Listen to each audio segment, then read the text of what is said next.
Olá, eu sou José de Godoy Filho, um dos pastores da Igreja Batista Ágape aqui em Curitiba.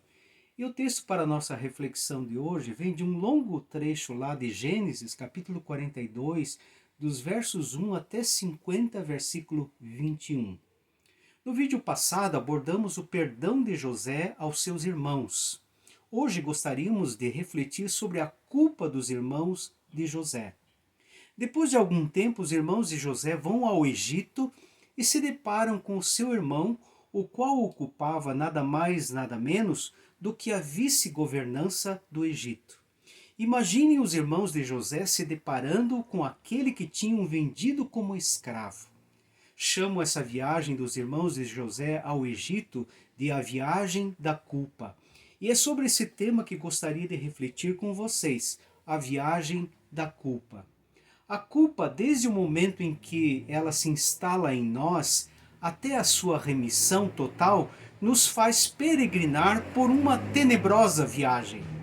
Nós vemos aqui, na vida dos irmãos de José, alguns estágios da culpa que se instalou na vida deles por conta do mal que fizeram ao seu irmão. E o primeiro estágio é esse: a culpa por um mal cometido pode ficar escondida por algum tempo. Foi o que aconteceu depois que os irmãos de José o venderam para o Egito e mentiram ao seu pai sobre o acontecido. Durante esse tempo, é possível que os irmãos de José tenham feito o possível para fazer de conta de que nada tinha acontecido e que a explicação que deram ao seu pai resolveu o mal cometido. Hoje, alguns ramos da psicologia nominariam esse comportamento com alguns mecanismos de defesa do ego, negação, repressão, supressão, para que a gravidade do que aconteceu não pareça tão apavorante à pessoa. Em outras palavras, os irmãos de José varreram para debaixo do tapete o que aconteceu. Mas, como nos disse Joyce Meyer em uma das suas pregações, aquilo que é enterrado vivo não morre. Uma hora aquilo que foi varrido para debaixo do tapete grita, ressuscita. Foi o que aconteceu com os irmãos de José nessa viagem ao Egito. Nós vemos aqui que questões não resolvidas, uma hora vêm à tona de alguma maneira. O segundo estágio é este: a culpa pelo mal cometido uma hora precisa ser enfrentada. É somente quando os irmãos de José descem ao Egito é que a injustiça que cometeram contra o seu irmão vem à tona. E eles têm que lidar com ela. A dupla artimanha usada por José ao lidar com seus irmãos ressuscita novamente a culpa dos seus irmãos e eles passam pelo desafio de ter que encará-la. Na primeira artimanha, José, este os acusa de espiões. E ao deixar um deles preso no Egito, ou seja, Simeão, obriga os demais a trazerem ao Egito o seu irmão mais novo, Benjamim, a rapinha do tacho. Na segunda artimanha, José acusa o irmão mais novo de roubar o seu copo de prata. E aí os irmãos de José entram em desespero. Do ponto de vista de José, tudo isso era um estratagema para reunir novamente a sua família. Mas do ponto de vista de Deus, eram circunstâncias para os irmãos de José lidarem com a sua culpa pelo que fizeram a José. A viagem da culpa faz com que o culpado passe por um túnel tenebroso, mas necessário. Nós vemos aqui algumas reações próprias da culpa. Em primeiro lugar, a dor de lembrar da injustiça cometida. A lembrança do mal cometido contra alguém pode ser muito dolorida, ainda mais contra um membro da família. Os irmãos de José lembraram da angústia do irmão que fora jogado na cova e depois vendido aos mercadores midianitas. Ao lembrarem do acontecido, se declararam culpados. A culpa pelo mal cometido contra alguém inocente é muito torturante quando a pessoa se descobre culpada. Mas essa dor, ela é importante no processo da cura da culpa. Se você não sente dor pelo que aconteceu, dificilmente se arrependerá do que fez. A segunda reação são os medos que a culpa pode suscitar. A angústia tardia agora passa a ser dos irmãos de José. Os irmãos chamam-na de ansiedade. Enchem-se de vários medos pelo que lhes pode acontecer se forem descobertos. Primeiro, temem terem sido descobertos por Deus. Em segundo lugar, temem estarem sendo castigados por Deus. E em terceiro lugar, temem ser vingados por José. O medo da culpa justificada também é importante. Se você não teme ser punido pelo mal cometido, você pode ser um sociopata, e aí mais difícil se torna o arrependimento. Uma outra reação são os mecanismos de defesa que a pessoa pode usar para lidar com a culpa.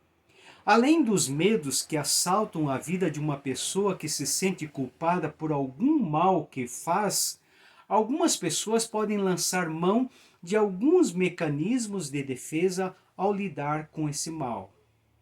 Primeiro, Rubem, o irmão mais velho, lança mão de um mecanismo de defesa chamado de projeção. Projeção é quando alguém tenta lançar a culpa nos outros. Era o mais sensato dos irmãos de José. Ele tentou impedir o mal feito a José, mas agora projeta a culpa nos seus irmãos. Embora tenha tentado dissuadir os seus irmãos de não cometer aquele mal contra José, ele tenta se eximir da culpa. No segundo mecanismo, nós vemos Rubem e Judá lançando mão do mecanismo da expiação ao tentar se responsabilizar caso o pai sofresse a perda de mais um filho, ou seja, Benjamim. Mais tarde, todos os irmãos de José estavam dispostos a serem escravos de José para compensar o mal que lhe fizeram. Expiação é quando você tenta compensar com algum sacrifício o mal que aconteceu. Todas essas reações podem incidir naqueles que fazem a viagem da culpa. Ela pode ser longa, dolorida, pesada, mas todas essas reações são naturais e necessárias. O terceiro estágio é esta. A verdadeira culpa pode trazer alguns benefícios para a pessoa. Alguém pode pensar que a culpa não é uma coisa boa que pode nos ocorrer. Eu diria que a verdadeira culpa tem uma função moral importante em nossas vidas. Pessoas normais sentem culpa, remorso por injustiças cometidas. O psicopata ou antissocial, não. Ele faz mal às pessoas e não sente remorso. A verdadeira culpa tem alguns benefícios e vemos isso aqui na vida dos irmãos de José. O sofrimento todo pelo qual passaram os irmãos de José ao lidarem com a sua culpa foi muito positivo. Em primeiro lugar, os levou ao arrependimento. Eles reconheceram a sua culpa, a sua responsabilidade pelo que aconteceu. Se não tivessem feito a viagem da culpa, não teriam se arrependido. Se não tivessem passado pelo sofrimento da culpa, não teriam reconhecido o mal que fizeram. A qualidade do nosso arrependimento tem uma correspondência direta com a dor sentida pelo mal praticado. Quem não sente essa dor dificilmente muda de comportamento. Foi o que aconteceu com o rei Davi, foi o que aconteceu com o filho pródigo. O filho pródigo só se arrependeu porque sentiu na pele o equívoco de suas escolhas. Já ouvi pessoas reclamando de ofensores que se arrependeram superficialmente, ao ouvirem deles: "Se eu te ofendi, desculpa aí." Primeiro, a pessoa coloca em dúvida a sua ofensa. Se. Em segundo lugar, desculpa aí denota uma superficialidade de arrependimento. Sem o sofrimento da culpa, não há arrependimento. Pode ensinar também humildade. Os irmãos de José aprenderam a humildade. Ao reconhecerem a sua culpa, propuseram ao seu irmão serem seus escravos. É claro que José não aceitou isso, pois os perdoou com uma benevolência incrível, como nós vimos no outro vídeo da semana passada. Mas eles aprenderam a humildade. Assim como o filho pródigo, que depois de descer ao chiqueiro de porcos, volta arrependido para casa e diz ao pai: considera-me como um dos teus jornaleiros. É claro que o pai não fez isso. Você conhece a história. O sofrimento da culpa nos leva ao verdadeiro arrependimento. O verdadeiro arrependimento nos leva à humildade. E a verdadeira mudança de comportamento. Deus não quer que fiquemos na culpa indefinidamente. Ele pode perdoar o mais terrível mal que pratiquemos, mas é necessário entender e fazer a viagem da culpa. Que Deus nos abençoe.